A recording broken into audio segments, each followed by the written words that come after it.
অফিসারকে পাঠাবো, কিন্তু মনে রাখতে হবে এই যে ভুটানের জলে এত ক্ষতি হয়েছে, আমরা চাই যে ওরা ক্ষতিপূরণটাও দিক।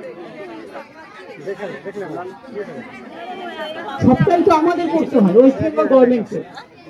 না দিল্লি 1 পয়সা দেয়, না কেউ 1 পয়সা দেয়। তোমাদের জল ছাড়লে জলটা, তারপর তার সাথে ডলোমাইট আসছে। প্রবলেম হচ্ছে এতে আরো নষ্ট হচ্ছে। তোমরা ডলোমাইটটা সিএসের সাথে কথা বলে তোমরা যেটা করবে সেটা হচ্ছে এটাকে তোমরা তুলে নাও, তুলে নিয়ে ওটাকে তোমরা কাজে লাগাও।